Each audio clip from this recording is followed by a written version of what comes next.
Hello, this is Mrs. Anderson. Hi, Miss Anderson. This is April Dufresne calling you back. Hi, April.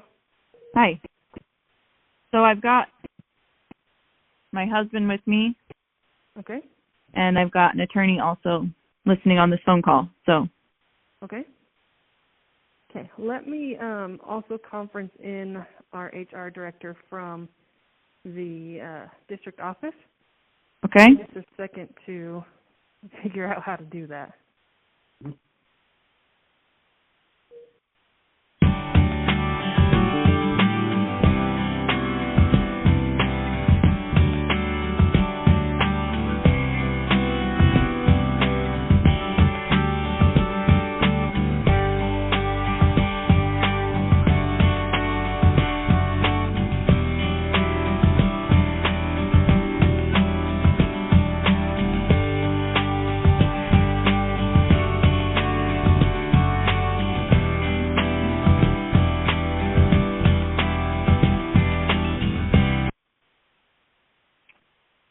All right. April, are you there? Yep. Awesome. Darren, are you there as well? Yes. Hello. Hello, April. Hello. Beautiful. Beautiful. All right. So, April, we got your email and things, and we've been chatting as a team to see what we can do to help the situation and be more transparent. So I'll just kind of give you the floor if you want to kind of let us know your concerns, and we'll just chat through it. Okay. So I feel like my email outlined all of my current concerns, which you have probably read through. Yes. So I was just wanting to know how you and the school are planning to remedy this. Yeah. Good question. So we have met together as a admin team. I think in the future what we can do better is with the communication and the transparency piece that you mentioned for sure. So my thoughts on that, I would like to get our equity books the list that we sent out at the beginning of the year, I would like to get those on our website and make those available so that people don't have to search back through Parent Square, having those on there. And then any children's books that address equity that we feel like need to be added to that list, that then those teachers can bring those books to our school equity team that's made up of an admin team and some teachers in the building, and then have them look over those and discuss their appropriateness or not. And then if it passes through that committee, I would like to then take the book to our school community council. Okay, wait. So this committee, who's on this committee? The first committee you talked about? The Equity Council Committee is a committee that was created this year. It's just made up of teachers who volunteer their time to come once a month to talk about equity issues in the building and what we can do to help support teachers and students. Okay. And why are there no parents on that committee? This is just to help like professional development of teachers in the building. Okay.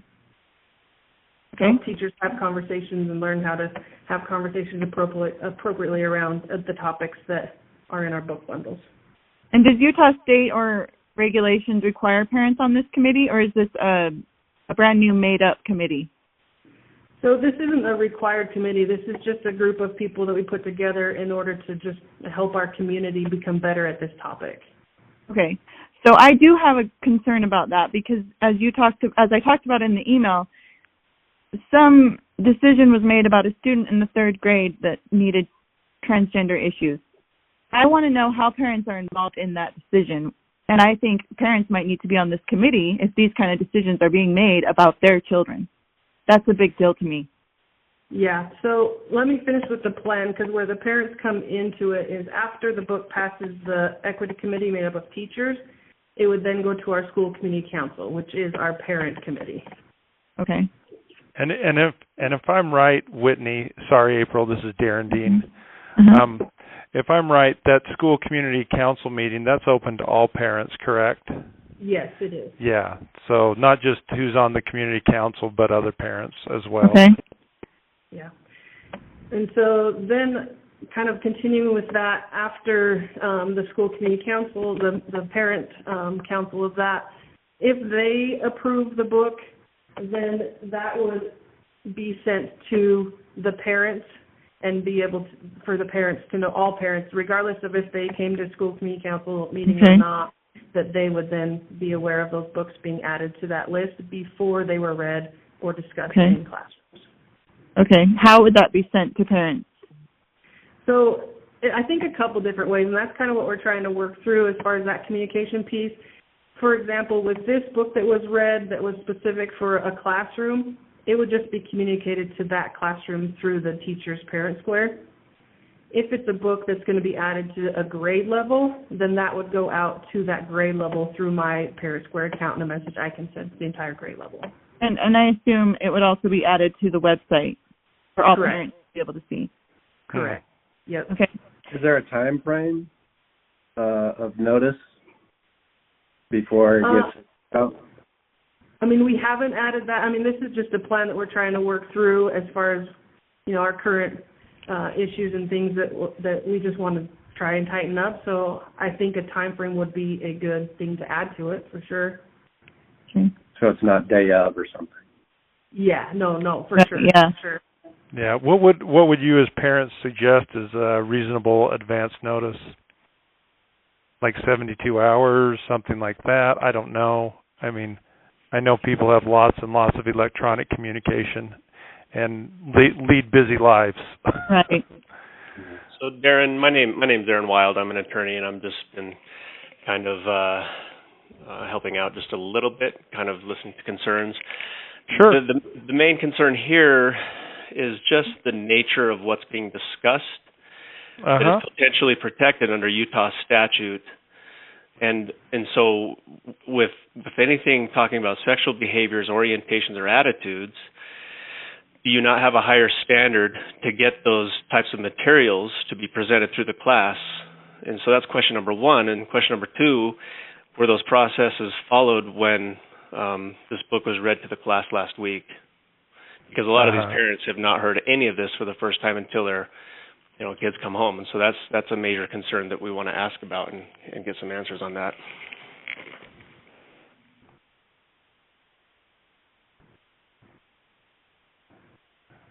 Okay, so Mr. Wilder, you wanted me to address specifically, or? Yeah, that's. I mean, I understand what Principal Anderson is talking about with having a committee with different teachers on it. Right. But, I mean, that's fine for any types of books or things. But when we're talking about a type of material that's in Utah statute that it's express. If you look at Section 53E 9203, Section 1, and then see it says sexual behavior, orientation, or attitudes. Now this is a higher standard that seems like it's being treated as something outside of that standard. And so the question is, were any of those standards followed?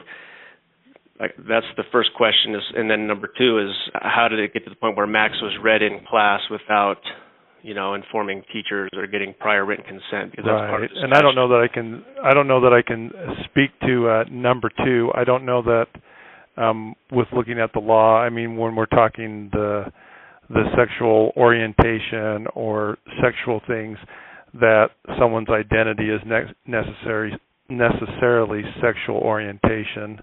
I guess a case could be made that they're synonymous, but I think a case could also be made that they are different. By no means were we discussing anything about any person's sexuality or sexual orientation in any way, shape. Yeah. Have you seen that book on YouTube that they read the book and it's 100% talking about Max is a boy or a girl and it's different to be. And I'd like to preface everything by saying that Tony and April, they really want their children to be taught, things like this, but it's not necessarily the appropriate place in the school without parental notification, and it's probably a lot more appropriate for parents to be reading that book to their children in the homes. And so this is Right. the concern. And so I want to add. there actually has been a book read to an entire class.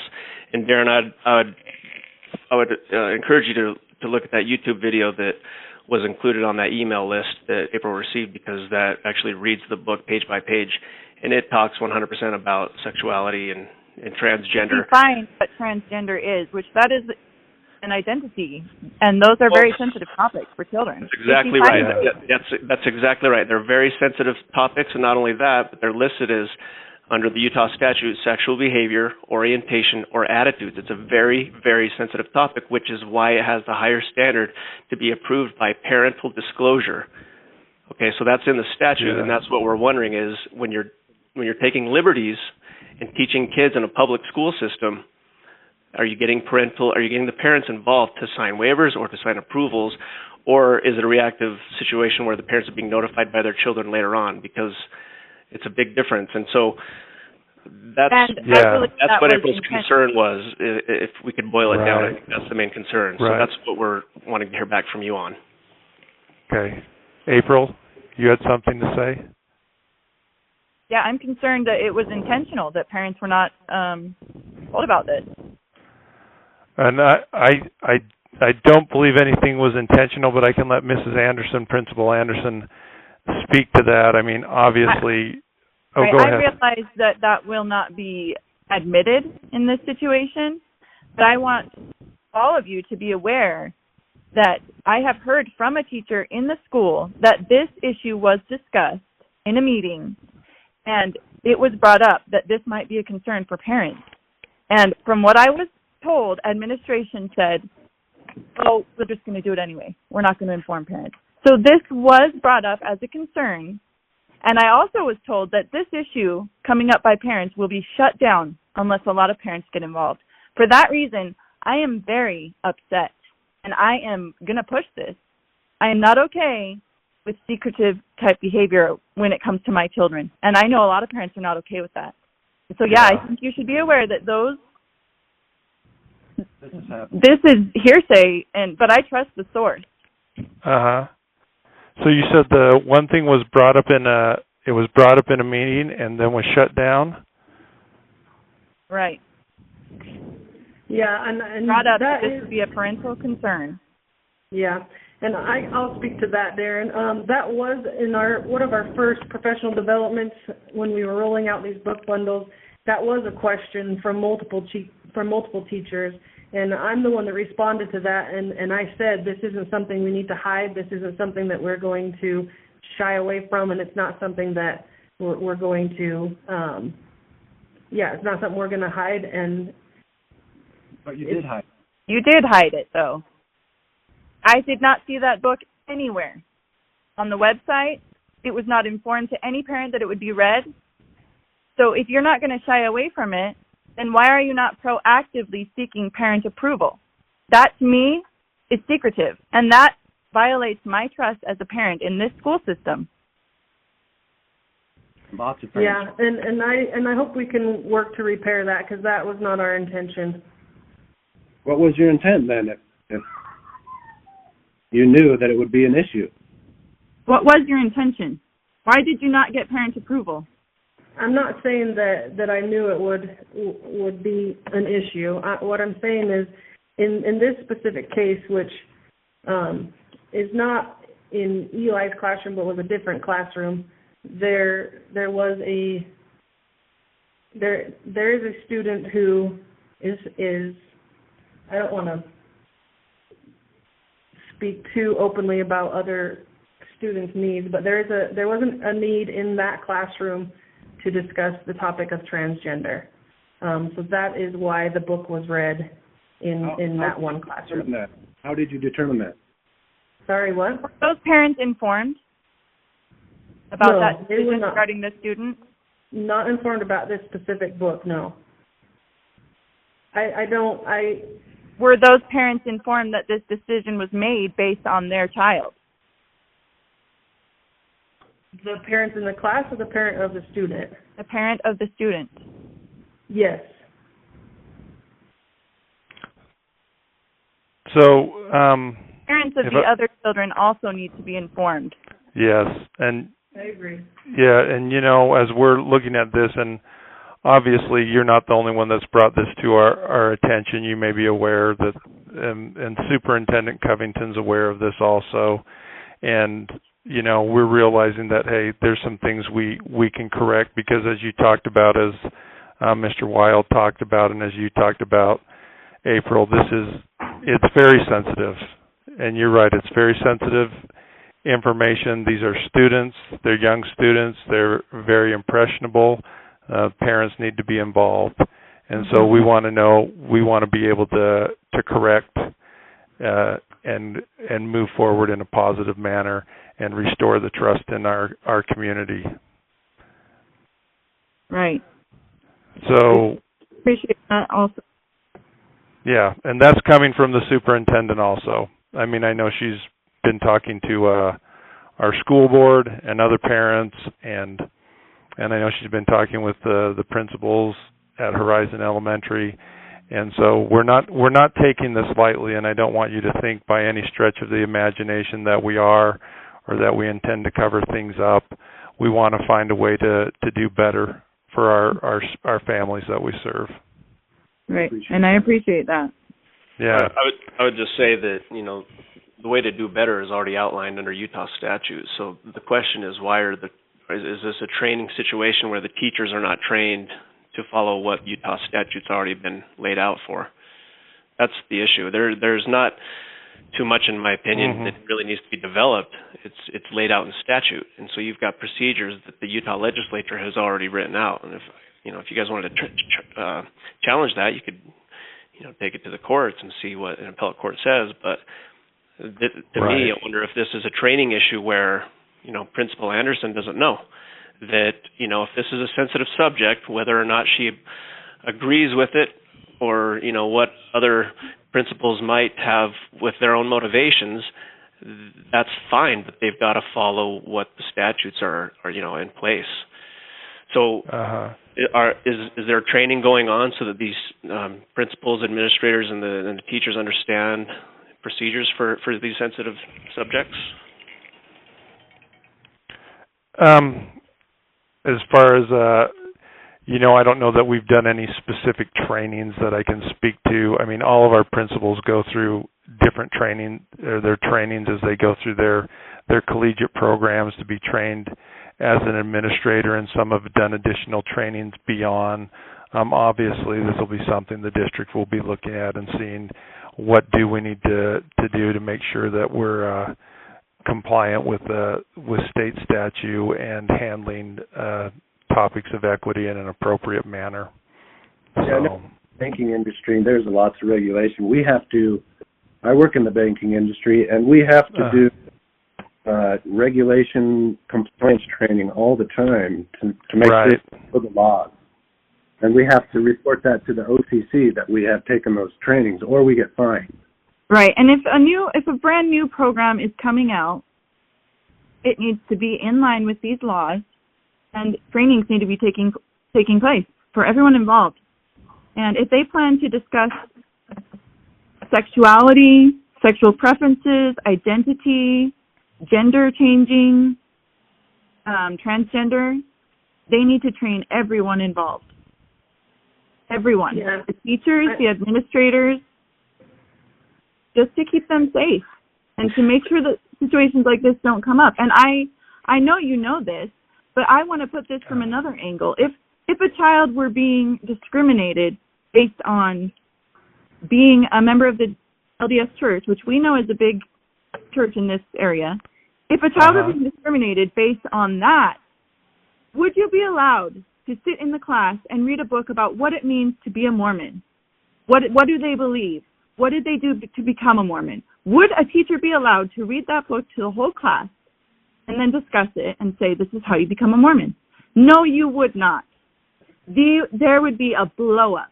And so the fact that this book about Kwame Max was read tells me, I feel that there is an agenda going on here that's more important than the needs of my children, the emotional needs of my children. Because as I stated in my email, I want my children to learn about discrimination. I want them to learn about all the different types of identities and races, and I want them to be kind to everyone. Right. But this is not equity when you have an agenda that you are pushing at the expense of children's emotional needs. And I disagree that Call Me Max is emotionally on my 8-year-old's level. Just because the words are written in a way that he can understand does not mean that the topic or subject matter is something that he can comprehend. And I guarantee you a majority of parents will also agree with this. And that's why it's such a sensitive topic, and parents want to be informed. And as you can see, I'm very passionate about this. And I will fight this on every level if this happens again. I want transparency throughout every year of this program. And I have several children coming up through this school, and I will fight. Yeah, and April, I just want to apologize for the actions and the things that took place that made you feel that way. I apologize for that. And again, this will not happen in the future. We will take every step we can to make sure that we are doing better each day. And these conversations for me help me do that. And I do think we can continue to take steps moving forward for trainings for teachers, admin, and everyone involved. And I do think once those happen that we will be better prepared to also then incorporate parents, and that the transparency will then just become better and better as we kind of navigate this all together. Yeah, thank you. And Principal Anderson, I want to also make clear that I think you're a great principal. I have dealt with you in the years past, and I've emailed with you over other issues, and I've always appreciated you. This is nothing especially personal against you or anyone. This is just an issue of transparency and feeling that an agenda was more important than my children or my own feelings. And it's a huge deal to me when I feel like lying or secret stuff is going on where I send my kids every day. Yeah, no, I understand that, and thank you for your words. I appreciate that. We do our best each day. I can promise you that, and I know third grade teachers, speaking specifically of them, and I know they do too, and they're super worried that they've lost trust, and they're really wanting to make sure that they do what they can to fix that as well. So I know that's a resounding answer from everyone here involved. Yeah. I'm wondering, will consent forms now be sent home for any topics regarding sexually based ideas or gender identity or sexual identity? Will consent forms now be sent home regarding any topics of that nature? So, Darren, I'll kind of let you speak a little bit to that, but I'll kind of add my thoughts there. I'm happy to in that regard. I don't know if Darren, you can speak to it, if it's a consent form or if it's an opt-out. I don't know what the correct way to approach that would be. Right. I know with other, sometimes, and it depends. I know when talking with the superintendent, they had programs on sexuality and stuff, but that's typically junior high stuff where they allow the parents to review the materials and then opt out. That's at the junior high level. And yet here I am with it at a third grade level. Very interesting. And obviously those are more specific. I never had a sex education class until I was late junior high. I guess that's 9-year-olds. Yeah, to human growth. So, like I said, I mean, we're gonna look at this as a district level. I know the superintendent today had mentioned the possibility of using just an opt-out form for the parents if there was something where the materials, would be shared in advance or that type of stuff. But to be honest, I think it would be great if, you could make this into a separate program where parents can opt in or out if they want their kids to learn about these things, and then, that's a possibility, just like the maturation program. Well, this is a statutory issue. This is provided for in the Utah statute. So the answer is are you going to comply with what the statute requires? And that's it.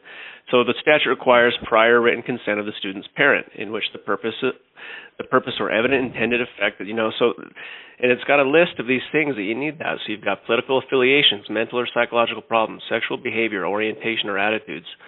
You've got religious or political beliefs, things like that. So these are actually laid out in statute, and that's, I think, what question April and Tony are wondering is, are you guys going to comply with Utah statute?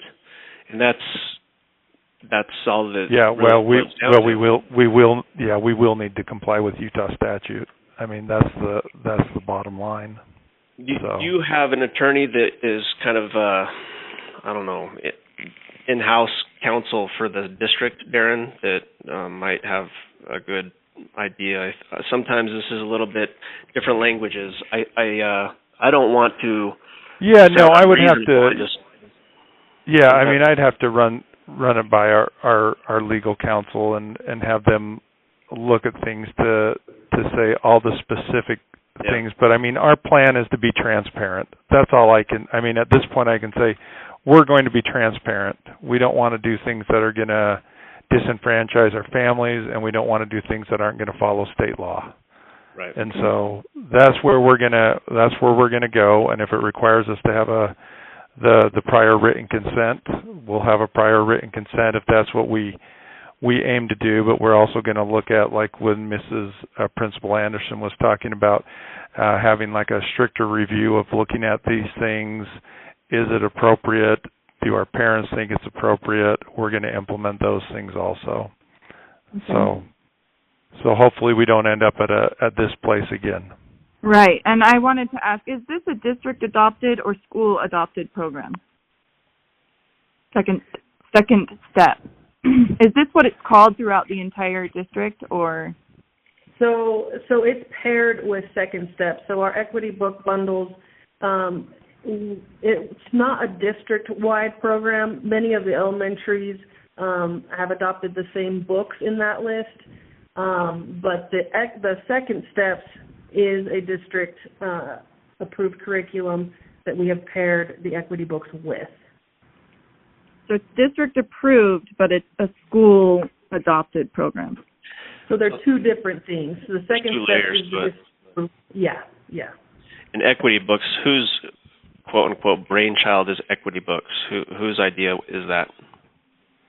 We started it here at Horizon this year. The admin team did. The admin team? Who's on the admin team? Myself and Mrs. Job, our reading specialists, and our social workers. Okay, what are your social workers' names? Mrs. Holden and Mrs. Booth. Holden and Booth? Mm-hmm. So is it 4 people on that? So you've got Principal Job, Principal Anderson, Mrs. Holden, Holden, Booth, and then was there a 5th or 6th person? Myself, Mrs. Job, Holden, Booth, and then Karen Peterson is on that group. I wouldn't say she was as involved in the equity books as in her other duties. Karen Peterson, the secretary, you mean? No, Karen Peterson, our reading specialist. Oh, okay. And then what were the talks or discussions as far as bringing on equity books as a second layer into the Second Steps program? How was that brought up, and what was the background behind it, and how did it become implemented? We just felt with our student population that it would be an additional resource that we could use to create conversations of acceptance of all the different type of students that we have at Horizon. Now, who came up with the list of books that should be read under the Equity Books program? Was it you 5 together? Did one person provide an idea and then others said yes or no?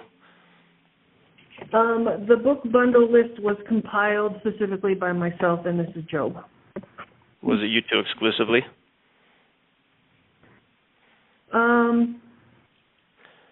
I wouldn't say explicitly, but majority, yes. Did anybody object to the book bundle list? Did Holden, Booth, or Peterson object to any of the books in that?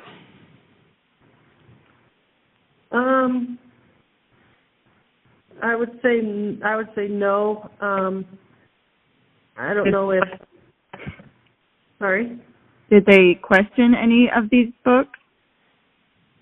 No, I mean we put the list together and presented them to our faculty, and each month before they're read, we do a professional development with the faculty that kind of goes over appropriate ways to have discussions. Is kind of how it rolls out. And then of the faculty, after it kind of came out of, I'll just call that the Equity Books Committee, after it came out of Equity Books Committee and it was presented down to faculty, how many of the faculty objected to the books in that list, and which people were those ones? Or questioned? I guess just objected. Yeah, none objected to. Did they see also these additional resource books? Sorry. Are you talking about the ones that were just the last two? I'm referring to Call Me Mac specifically, oh, yeah. but I'm suspecting that there's others that were under additional resources that were not on the list on the website. And I want to know, were those all shown to all the faculty and approved as well with no objections? And did they read through them entirely before approving? Each book entirely?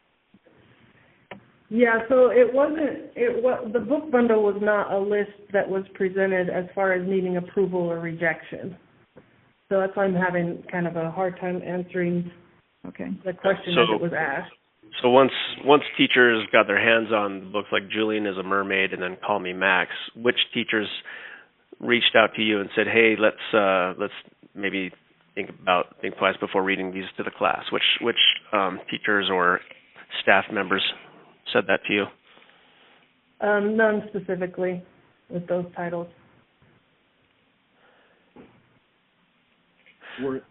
Were they presented to the faculty though? Those specific books? Those two? Yeah. Or any? No, those two, all the ones that were on the original book list were presented to faculty, and then the additional ones that teachers read or ones that they have in their classroom, those are not per se gone through a approve or denied process. Okay, so if they're going to be taught in that situation, they need to have approval. And not just by teachers, but by parents as well. Yeah, and I think that's where I go back to the kind of plan that we want to put into place that we spoke about at the beginning of how that's going to happen in the future. Okay. Because there are many books, I mean, even outside of math and reading curriculum that, teachers use that aren't per se vetted through a process. So it's just a matter of looking at and really focusing in on our equity books that we use that process with. And then Darren, go ahead, sir. I apologize for that. I don't mean to interrupt you. No, go ahead. Did Principals Job and Anderson approach you with the equity books bundle list at all, and did they get any approval kind of to implement that to this individual school of Horizon? So they did approach district administration and have actually shared with district administration these resources. And there's not at the secondary level, there's a specific book approval process. There's not one at an elementary level, and almost at any level of thing, we typically rely on our teachers and their professional judgment and our administrators and their professional judgment to make those calls. Is this developmentally appropriate? Is it age appropriate?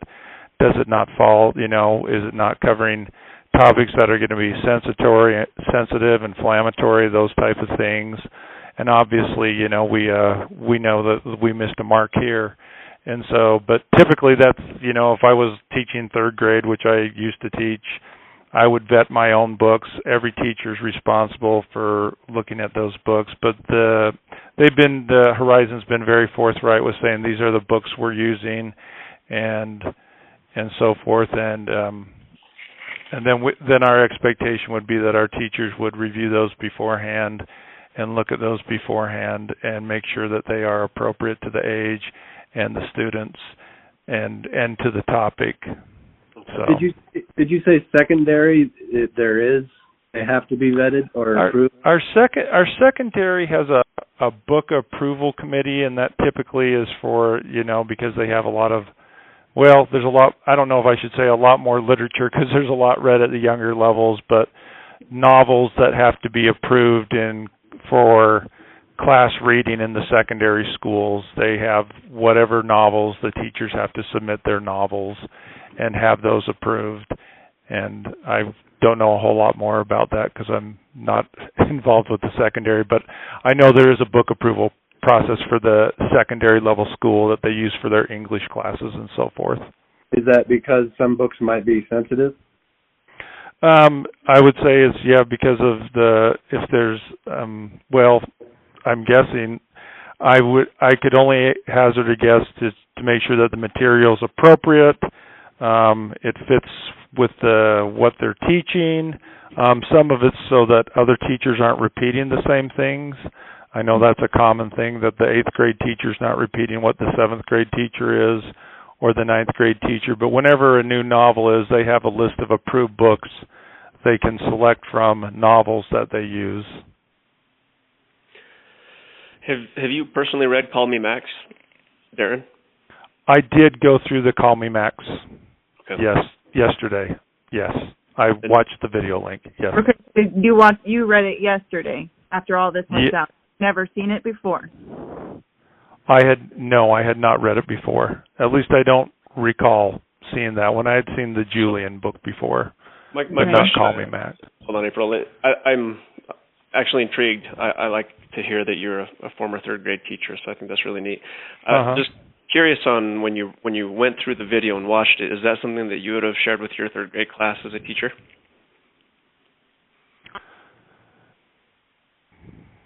Now I'm trying to, I want to try and see if I'm in the lens. Just looking at it from there, I probably would have said no, my answer, and that my answer would be just because I think 3rd grade developmentally is difficult to understand. I know I shouldn't say, 3rd graders can understand a lot, but understanding a topic like transgender could be a difficult concept for a 3rd grader to understand. Mm-hmm. And so I think that could be a challenging one. I could see kids at an older level understanding that more readily, so I don't know if it would have been my selection.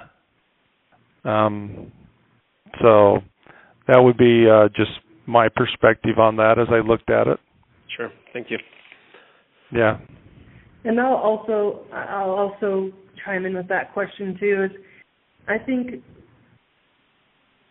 the conversation that was had in class was very well steered away from, into the specifics of transgender. The book Were you at the conversation? Sorry? Were you present during the conversation? No, I was not. Okay. I spoke with the teacher and kind of got her thoughts on how she felt like the conversation went, asking if it got to a point where she didn't feel like she knew the answers or was comfortable in answering questions. And she, she just said, I felt like the purpose of the book went along with Julian as a mermaid, and just the fact that we were talking about everyone can be themselves. And if you want to climb a tree and chase spiders, you can do that as a girl or a boy. And she said there were questions brought up using like puberty and how to grow a beard, and she answered those shortly and then moved on and kind of tried to shift the conversation back to the intent of the book and just in the accepting everyone category. Mm-hmm. When did they read the book Julian is a Mermaid? When did they read that to the class? I don't know a specific date, but it was pretty close to when they read Call Me Max. It was read before Call Me Max? I believe it was read before Call Me Max. I'd have to check specifically. Would you say like 1 day before or 2 days before? I think it was in the same week, but I can check. Okay. Yeah, if you'll check on that and get back to me, I'd appreciate that. Yeah. Mm-hmm. Ms. Anderson, are you aware of the conversations that were had with the children after they read the book? Like at No, recess? I mean, not in whole. I am not aware of those ones. Right. Yeah. And that's one of my concerns. Kids at that age talking about these things to each other and they don't know. Yeah. Then coming home and saying, my teacher said that you can take medicine to grow a beard or not grow a beard. And that's pretty a sensitive topic, you know. Yeah, I agree. Sorry, finish what you were saying. I interrupted you. No, I think I was done with that. But yeah, I agree that it is a sensitive topic, and it is, like Darren said, it is something that we need to be making sure that we're doing better at making sure it's age appropriate.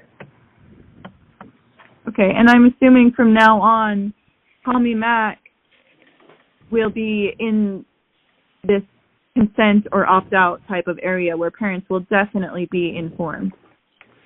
I mean, well, let me jump in here.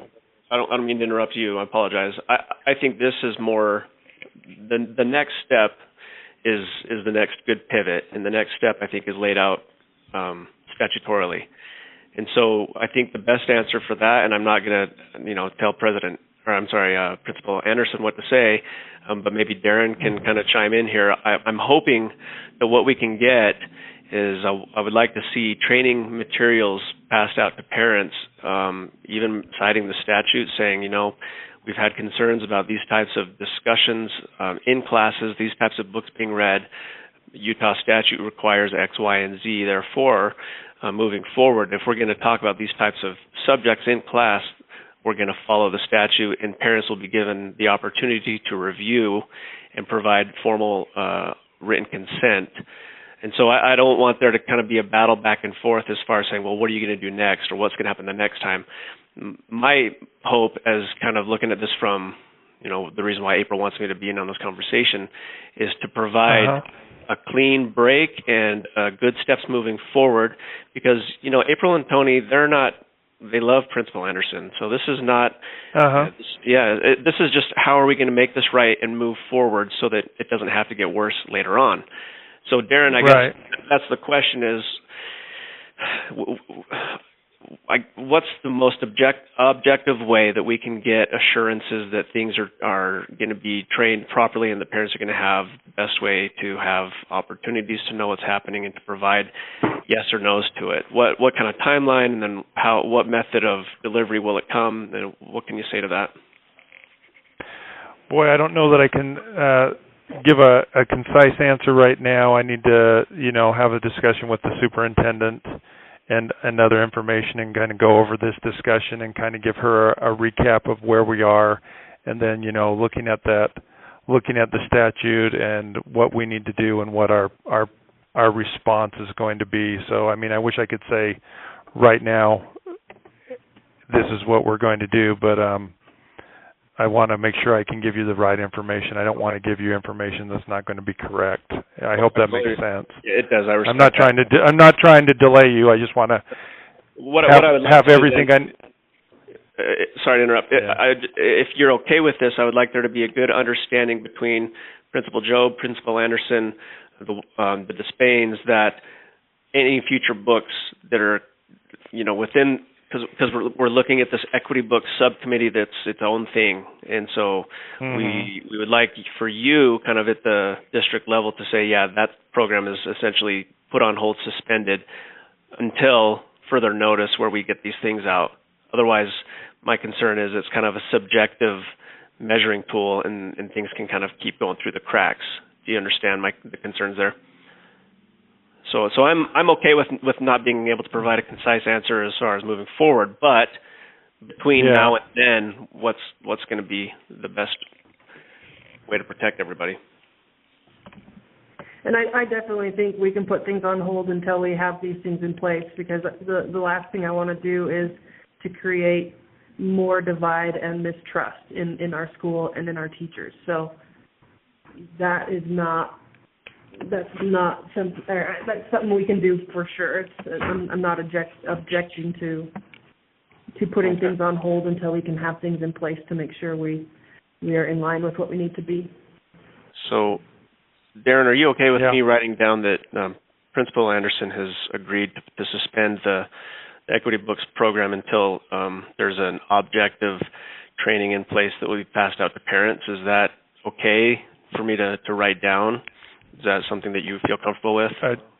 A training, or what do you mean by a training we've passed out to parents?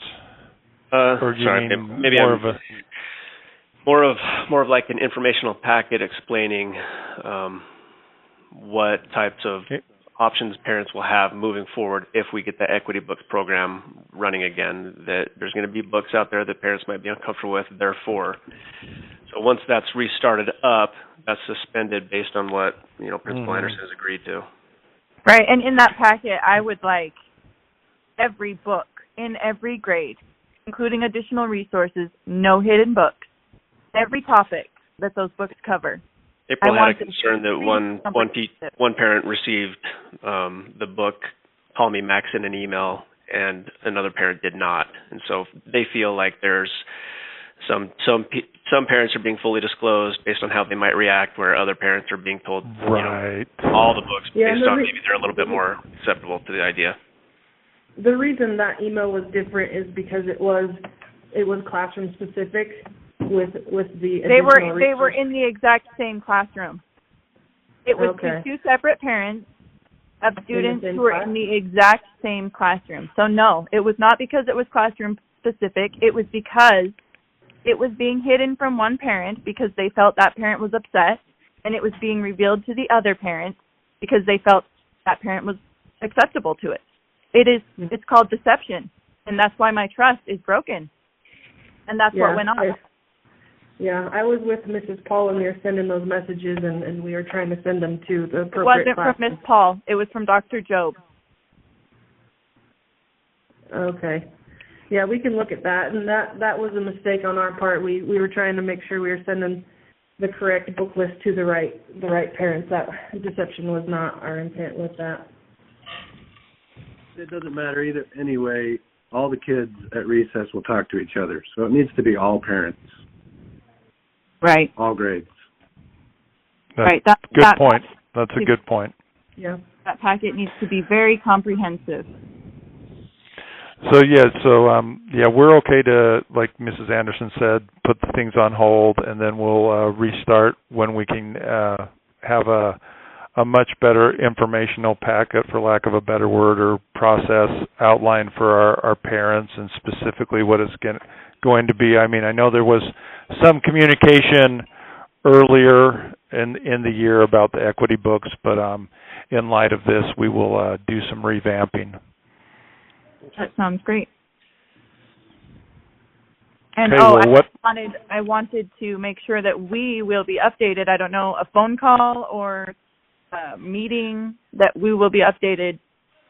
Darren, do you want to communicate with me directly, or how would you like to move forward so that April and Tony feel like they're in the loop? That's up to Mr. and Mrs. Wild. If they'd like me to communicate with you directly, I can. If I'm okay with you communicating with April if that's what she would like. I just want there to be some follow up so that it's easy to read. I think if you're doing an email, you can copy all of us, and that sounds great. If you want to talk in person, just send me an email, and we will discuss how to set that up if I want Aaron involved. Okay.